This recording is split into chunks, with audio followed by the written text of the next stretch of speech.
me suis dit, je vais parler de deux choses que j'aime bien.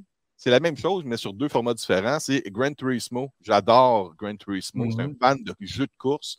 Et puis, j'ai été l'appât idéal pour les gens de Sony Pictures pour le film de Gran Turismo. Puis, en passant, c'est un super bon film. C'est basé sur l'histoire vraie d'un jeune qui était un gamer, qui a participé à un tournoi organisé par les gens de PlayStation et en collaboration avec Nissan pour faire la promotion de Gran Turismo 7 en jeu vidéo. Puis, ses capacités, la chance qu'il a eue fait qu'aujourd'hui, c'est encore un compétiteur après une dizaine d'années dans le circuit automobile au Japon surtout.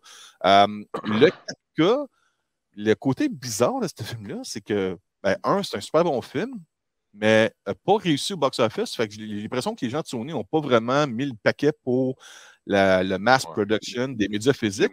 Le 4K est presque introuvable au Canada. Là. C'est ça, il faut que je le commande aux États-Unis, puisqu'au Canada, même sur Amazon, ça te dit que ça te prend 2-3 mois avant de l'avoir. Il est hors inventaire, pas disponible. Tu vas dans les magasins, juste des DVD ou quelques exemplaires en Blu-ray. Même pour noter, Sébastien Trottier de Ciné Techno, les gens de Sony lui ont envoyé une critique. C'est un Blu-ray, pas un 4K qui est envoyé. Pardon? Puis, il vaut tellement la peine d'être vu en 4K, ce film-là. Les images sont tout à l'heure, le visuel. J'ai l'impression que ça a possiblement fait peur au monde vu que c'était genre un film basé sur un jeu en même temps d'être sur une histoire vraie. Ça, c'est. Si j'aurais un tagline à mettre, c'est Rocky on Wheels. C'est l'histoire de Rocky qui a eu sa chance puis qui en a profité. Sauf que c'est un jeune qui est un gamer, mais qui avait les capacités puis le désir, la passion de la conduite automobile, puis que ça a fait un bon mix. C'est le côté cool de ce film-là aussi, c'est que lorsque les scènes de course, c'est pas l'acteur qui conduit le véhicule, c'est le vrai conducteur qui conduit le véhicule. Fait que l'histoire de la vie du personnage principal, l'acteur, le gars joue son rôle lorsque c'est la conduite automobile. On ne voit pas son visage, mais pour les circuits, lui a l'expérience de conduire en haute vitesse et on utilise des drones spéciaux pour suivre les voitures. Il n'y a pas beaucoup de CGI, c'est tourné avec beaucoup de vrais bolides.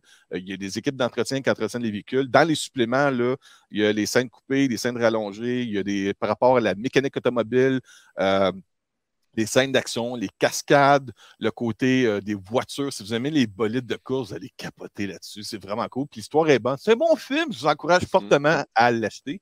Puis si vous êtes un fan comme moi aussi de l'univers des jeux vidéo de Gran Turismo, c'est un bon supplément. Le film devient un bon supplément, un bon ajout par rapport à votre collection de jeux vidéo de Gran Turismo. Pour ce qui est du jeu, je vais vous en parler tantôt dans le show de Cybermaniacs. Mais c'était ça, je voulais juste vous offrir la chance de découvrir si vous ne l'avez pas encore entendu parler. Je vous dis, c'est super bon comme film. On a même Jonathan Modowski qui en a parlé lorsqu'il était voir le visionnement de presse au cinéma. On a un show là-dessus.